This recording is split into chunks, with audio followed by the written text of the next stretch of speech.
નમસ્કાર વિદ્યાર્થી મિત્રો, લાયન્સ કરિયર એકેડમીમાં હું મહેશ મિશ્રા આપ સૌનું હાર્દિક સ્વાગત કરું છું।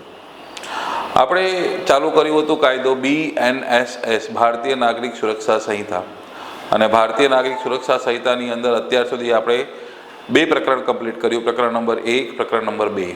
હવે આપણે પહોંચ્યા છીએ પ્રકરણ નંબર 3, જેમાં આપેલ છે અદાલતોની સત્તા। પહેલા પ્રકરણમાં આપણે જોયું હતું પ્રારંભિક કલમ નંબર 1 થી 5, બીજા પ્રકરણમાં જોયું હતું આપણે ભારતની અંદર ફોજદારી અદાલતોની રચના, તો કેટલા પ્રકારની ફોજદારી અદાલતો હશે એના વિશે આપણે ચર્ચા કર્યું હતું પ્રકરણ નંબર 2ની અંદર, જેમાં આપણે જોયું કે એક રાજ્યમાં એક હાઈકોર્ટ હશે અને હાઈકોર્ટ ઉપરાંત સ્પેશિયલ કાયદા અંતર્ગત રચવામાં આવેલી કોર્ટ હશે, અને એના સિવાય sessions court, judicial magistrate first class, judicial magistrate second class અને એક્ઝિક્યુટિવ મેજિસ્ટ્રેટ કોર્ટ। ઓકે, પછી 8 મુજબ સેશન્સ કોર્ટની રચના કરી, 9 મુજબ જ્યુડિશિયલ કોર્ટની રચના કરી, 14 મુજબ એક્ઝિક્યુટિવ કોર્ટની રચના કરી, 18 અને 19ની અંદર આપણે પબ્લિક પ્રોસિક્યુટર વિશે ચર્ચા કરી। એ કમ્પ્લીટ કર્યા પછી આપણે પહોંચ્યા છીએ પ્રકરણ નંબર 3માં, અદાલતોની સત્તા। તો જે અદાલતોની આપણે ચર્ચા કરી હતી પ્રકરણ નંબર 2માં, એ અદાલતોની સત્તા શું હશે, એ અદાલતોની સત્તા વિશે અહીંયા સમજવાનું છે। અત્યાર સુધી જેટલા પણ પ્રકરણ ચાલી રહ્યા છે મિત્રો, એમાં કલમો પૂછાવાની ચાન્સીસ બહુ ઓછા છે, બરોબર। એના પછી જે પ્રકરણ ચાલુ થશે 4 અને 5, એમાંથી ડાયરેક્ટ કલમો પૂછાઈ શકે, પણ બાકીના જે અત્યારે જે પ્રકરણો ચાલ્યા છે એમાં કલમો વધારે નહીં, એમાં એની અંદરની જોગવાઈ પૂછાશે કે સેશન્સ કોર્ટની રચના કોણ કરી શકે, સેશન્સ કોર્ટના ન્યાયાધીશની નિમણૂક કોણ કરી શકે, પ્રાદેશિક વિભાગો શું હોય છે, ત્યાર પછી જે આગળ 26 વ્યાખ્યાઓ આપેલી હતી એ વ્યાખ્યાઓનો નંબરો પૂછાવાની સંભાવના હોય। ઓકે, અત્યારે પણ જે પ્રકરણ ચાલી રહ્યું છે એ પ્રકરણની અંદર પણ કલમ નંબર 21થી લઈને 29 આપેલ છે, તો કલમો પૂછાવાના ચાન્સીસ નથી। એની અંદરની જોગવાઈ કે કયા અદાલતને કેટલી સજા આપવાની સત્તા રહેશે, બસ એ જ યાદ રાખવાનું છે, બાકી કલમ નહીં। પ્રકરણ 4 ભણીશું, 5 ભણીશું, એના એક એક કલમો યાદ રાખવા પડશે। ઓકે, તો 1 બાય 1 બધી વસ્તુ આપણે જોઈશું। પહેલાં આની અંદર જોઈએ તો આની અંદર આપેલ છે અદાલતોની સત્તા વિશે। કલમ નંબર 21માં લખ્યું છે ગુનાઓની ઇન્સાફી કાર્યવાહી કરી શકનાર અદાલતો, એટલે કે ફોજદારી ગુનો જ્યારે પણ બને છે તો કઈ કઈ અદાલતો ગુનાની ઇન્સાફી કાર્યવાહી કરી શકશે। ફોજદારી ગુનો જ્યારે બને ત્યારે કઈ કઈ અદાલતો ગુનાની ઇન્સાફી કાર્યવાહી કરી શકશે એના વિશે વર્ણન કરવામાં આવ્યું છે। ક્યાં?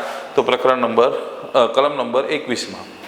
ઓકે, તો કલમ 21માં સમજાયું છે કે જ્યારે પણ BNS અંતર્ગત કોઈ ગુનો બને તો એની ફોજદારી કાર્યવાહી એ કોણ કરશે? તો હાઈકોર્ટ કરશે, અથવા સેશન્સ કોર્ટ કરશે, અથવા પહેલી અનુસૂચિમાં દર્શાવ્યા પ્રમાણેની કોર્ટ કરશે। જો અહીંયા લખ્યું છે કે આ સંહિતાની બીજી જોગવાઈઓને આધીન રહીને BNS 2023 એટલે ભારતીય ન્યાય સંહિતા 2023 હેઠળની ગુનાની ઇન્સાફી કાર્યવાહી નીચેની અદાલતો કરી શકશે। કઈ કઈ અદાલતો કરશે? હાઈકોર્ટ કરશે, અથવા સેશન્સ અદાલત કરશે, અથવા પહેલી અનુસૂચિમાં દર્શાવ્યા પ્રમાણે આવા ગુનાની ઇન્સાફી કાર્યવાહી કરી શકે તેવી અન્ય અદાલત કરશે। પછી લખ્યું છે BNS 2023ની કલમ 64, 65, 66, 67, 68, 69, 70, 71 હેઠળના કોઈ ગુનાની ઇન્સાફી કાર્યવાહી શક્ય હોય ત્યાં સુધી જેનું પ્રમુખ સ્થાન લેનાર વ્યક્તિ મહિલા હોય તેવી અદાલત દ્વારા કરવા જોઈએ। હવે આની અંદર શું કહેવા માંગે છે થોડું સમજજો, કે અહીંયા તો કહી દીધું કે ભાઈ જ્યારે પણ BNS અંતર્ગત ગુનો બને તો આટલી અદાલતો ગુનાની ઇન્સાફી કાર્યવાહી કરશે। કઈ કઈ? એક હાઈકોર્ટ, અને ત્યાર પછી સેશન્સ કોર્ટ, અને પહેલી અનુસૂચિમાં દર્શાવ્યા પ્રમાણેની કોર્ટ। તો NSSની અંદર ભારતીય નાગરિક સુરક્ષા સંહિતાની અંદર અનુસૂચિઓ આપેલ છે, તો એની અંદર પહેલી અનુસૂચિમાં લિસ્ટ આપેલ છે કે કયા ગુનાની ઇન્સાફી કાર્યવાહી કઈ કોર્ટ હાથ ધરશે, બરોબર। તો એમાં જે આપેલ છે તો એના પ્રમાણે કરવાનું રહેશે। અને ત્યારબાદ અહીંયા સમજાયું છે કે BNS અંતર્ગત 64 થી લઈને 71 સુધીના ગુના બને, તો આપણે એકવાર રિવિઝન પણ થઈ જશે, એવી રીતે એને યાદ કરવાનું સમજીશું કે 64માં શું છે। તો 64માં બળાત્કારની સજા છે। બળાત્કારની સજાની બે કલમો છે, 64(1) અને 64(2). 64(1)ની અંદર બળાત્કારની સજા, 64(2)માં અધિકૃત વ્યક્તિ દ્વારા બળાત્કાર કરવા બદલ સજા। કલમ નંબર 65માં છે 16 અથવા 12 વર્ષની ઉંમરની છોકરી સાથે બળાત્કાર કરવો। 66માં છે મૃત્યુ નિપજાવવાની પરિસ્થિતિમાં મૂકી દેવું। એવી રીતે બળાત્કાર કરવું. 67માં છે પતિ પત્ની એકબીજાથી અલગ રહેતા હોય એ સમય દરમિયાન એના ઉપર એકબીજા ઉપર બળાત્કાર કરવામાં આવે. એકબીજા ઉપર નહીં, માફ કરજો, પતિ પત્ની ઉપર બળાત્કાર કરે. કલમ નંબર 68, અધિકૃત વ્યક્તિ દ્વારા સંમતિ લઈને સ્ત્રી સાથે સંભોગ કરવામાં આવે જેને 10 વર્ષની સજા થશે. તો 64ની અંદર જે છે એવી જ રીતે 68માં છે. પછી 69માં આપેલ છે કે લગ્નની લાલચ આપીને બળાત્કાર કરે. 70માં છે સામૂહિક બળાત્કાર કરે અને 71ની અંદર આપવામાં આવેલ છે વારંવાર બળાત્કાર કરે. એટલે શોર્ટમાં એમ કે સમજાવવા માંગુ છું, કલમ 64થી લઈને 71 સુધી બળાત્કાર વિશે ચર્ચા કરવામાં આવેલ છે. તો BNS 2023ની કલમ 64થી લઈને 71 સુધી એટલે કે બળાત્કાર સંબંધી ગુનાઓમાં હેઠળ કોઈ ગુના ઇન્સાફી કાર્યવાહી શક્ય હોય ત્યાં સુધી તેનું પ્રમુખ સ્થાન લેનાર વ્યક્તિ મહિલા હોય. એટલે કોર્ટની અંદર જે પ્રમુખ સ્થાન હશે તો એની અધ્યક્ષ તરીકે હોય એ મહિલા હોવી જોઈએ. તો એ જ લખ્યું છે કે પ્રમુખ સ્થાન લેનાર વ્યક્તિ મહિલા હોય તેવી અદાલતમાં એના કેસ ચલાવવામાં આવશે. તો શોર્ટમાં એટલું સમજાવવા માંગે કે ભાઈ જ્યારે પણ BNS અંતર્ગત ગુનો બને તો ઇન્સાફી કાર્યવાહી હાઈકોર્ટમાં કાં તો સેશન્સ કોર્ટમાં કાં તો પહેલી અનુસૂચિમાં દર્શાવ્યા પ્રમાણે કોર્ટમાં કેસ ચાલશે. અને જ્યારે પણ બળાત્કાર સંબંધી કોઈ પણ ગુનાઓ હોય તો બળાત્કાર સંબંધી ગુનાઓમાં કોર્ટની અંદર અધ્યક્ષ સ્થાને મહિલા હોય એવા કોર્ટમાં એની કેસ ચલાવવામાં આવશે. ઓકે, તો સેશન્સ કોર્ટની અંદર પણ જે કોર્ટમાં લઈ ગયા છે, જે જજ સામે લઈ ગયા છે એની અધ્યક્ષ સ્થાને મહિલા હોવી જોઈએ. આ એક નવી જોગવાઈ ઉમેરવામાં આવી. CRPCમાં જોગવાઈ ન જોવા મળતી હતી. ઓકે, હજુ બાકી છે બી. આ હતું એ. પછી બીમાં શું લખ્યું છે કે બીજા કોઈ કાયદા હેઠળ કોઈ ગુનાની ઇન્સાફી કાર્યવાહી કરવા માટે કાયદામાં કોઈ અદાલતનો ઉલ્લેખ કર્યો હોય ત્યારે તે અદાલતે કરવી જોઈએ. એટલે BNS અંતર્ગત ગુનો બને તો ઇન્સાફી કાર્યવાહી આ કોર્ટો કરશે. પણ BNS સિવાય બીજા કાયદા હેઠળ કોઈ ગુનાની ઇન્સાફી કાર્યવાહીની વાત આવે તો કાયદામાં જે અદાલતનો ઉલ્લેખ કર્યો હોય એ અદાલત એની કાર્યવાહી કરશે. અને જો એવી અદાલતનો ઉલ્લેખ ના કર્યો હોય તો નીચેની અદાલતો ઇન્સાફી કાર્યવાહી કરશે. તો કઈ અદાલત? હાઈકોર્ટ અથવા પહેલી અનુસૂચિમાં દર્શાવ્યા પ્રમાણે આવા ગુનાની ઇન્સાફી કાર્યવાહી કરી શકે તેવી કોર્ટ. જો ઉલ્લેખ હોય તો પછી એ કાયદા મુજબ જે કોર્ટનો ઉલ્લેખ છે એ કાર્યવાહી કરશે. જો ના હોય તો પછી આ લોકો કાર્યવાહી કરશે. ઓકે, અહીંયા કલમ નંબર 21 પૂરું થાય છે. નેક્સ્ટ આવે છે કલમ નંબર 22 કે આ કોર્ટો જે મેં આપને ચર્ચા કરી, હાઈકોર્ટ, સેશન્સ કોર્ટ કે બાકીની કોર્ટ, એ કોર્ટો કેટલી સજા આપી શકે. તો એના વિશે છે કે હાઈકોર્ટ અને સેશન્સ કોર્ટ જજો ફરમાવી શકે તેવી સજાઓ. તો હાઈકોર્ટની અંદર જે જજ છે અને સેશન્સ કોર્ટની અંદર જે જજ છે એ કેટલી સજા ફરમાવી શકશે એની વિશે જોગવાઈ કરવામાં આવેલ છે આ કલમમાં. તો હાઈકોર્ટ કાયદા અનુસાર કોઈ પણ પ્રકારની સજા ફરમાવી શકે. તો યાદ રાખજો, હાઈકોર્ટ જે છે, હાઈકોર્ટ એ કોઈ પણ સજા આપી શકે, કોઈ પણ સજા આપી શકે. જ્યારે સેશન્સ કોર્ટ એમાં બે પ્રકારના જજ હોય, ચીફ અને એડિશનલ, મુખ્ય અને અધિક. આ પણ કોઈ પણ સજા આપી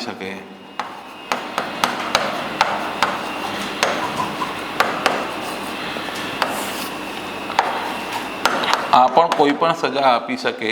પરંતુ ફાંસીની સજા આપવા માટે હાઈકોર્ટની બહાલી જરૂરી છે. હાઈકોર્ટ થઈ ગયું, સેશન્સ કોર્ટ થઈ ગયું. પછી આવે છે જ્યુડિશિયલ કોર્ટ. આ જ્યુડિશિયલ કોર્ટની અંદર અલગ અલગ પ્રકારના જજ હોય. એક હોય ચીફ, એક હોય એડિશનલ,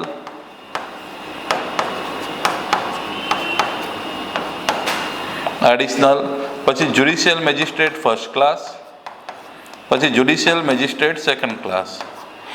આ બંને સેમ હોય. આ વધુમાં વધુ કેટલા સજા આપી શકે? 7 વર્ષ સુધીની સજા આપી શકે.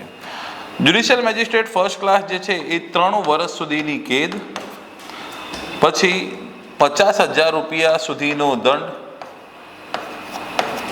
અને સામુદાયિક સેવાની સજા. અને જ્યુડિશિયલ મેજિસ્ટ્રેટ સેકન્ડ ક્લાસ 1 વર્ષ સુધીની કેદ અને 10,000 રૂપિયા સુધીનો દંડ અને સામુદાયિક સેવા આપી શકે. બરોબર. એક્ઝિક્યુટિવને કેદની સજા આપવાની સત્તા નથી ફોજદારી કાયદા અંતર્ગત, એટલે કે NSS અંતર્ગત.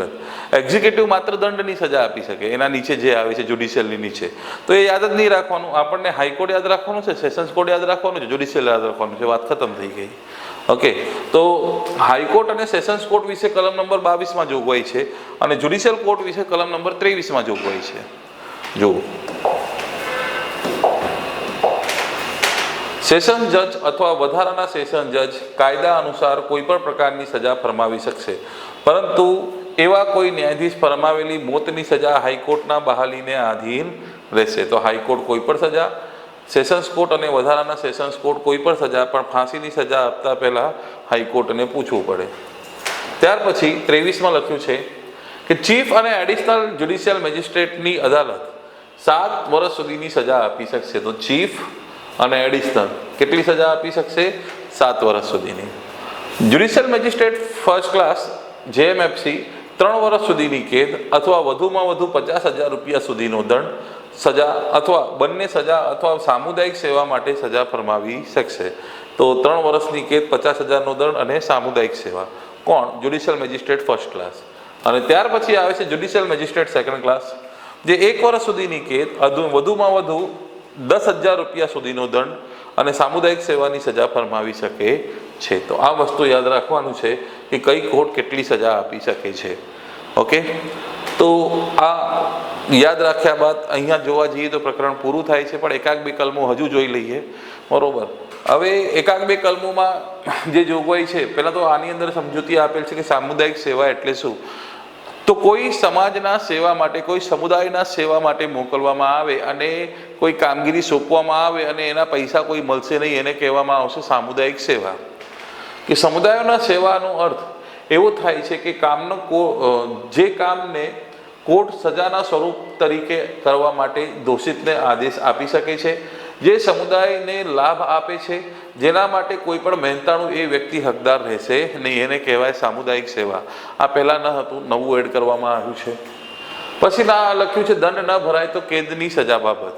તો આ ચર્ચા આપણે BNSમાં પણ કર્યું હતું કે જ્યારે કોઈ વ્યક્તિને દંડની સજા કરવામાં આવી હોય અને દંડ નથી ભરતો, પૈસાની સજા કરવામાં આવી હોય અને પૈસા નથી ભરતો, તો શું થશે? કેદની સજા થશે. દંડની સજા થઈ, નહીં ભરતો તો કેદની સજા થશે. તો એના જ વિશે ચર્ચા અહીંયા છે કે મેજિસ્ટ્રેટની સત્તા અંતર્ગત કે ભાઈ એ ઈચ્છે તો દંડ ન ભરવા બદલ ડાયરેક્ટ કેદની સજા કરી શકે છે. તો લખ્યું છે કોઈ પણ મેજિસ્ટ્રેટની અદાલત દંડ ન ભરાય તો તે માટે કાયદા અનુસાર મુદ્દત સુધીની કેદની સજા ફરમાવી શકશે, પરંતુ ફરમાવેલી કેદની મુદ્દત નીચે જણાવ્યા કરતા અનુસાર વધુ હોવી જોઈએ નહીં. કેટલું વધુ ન હોવી જોઈએ?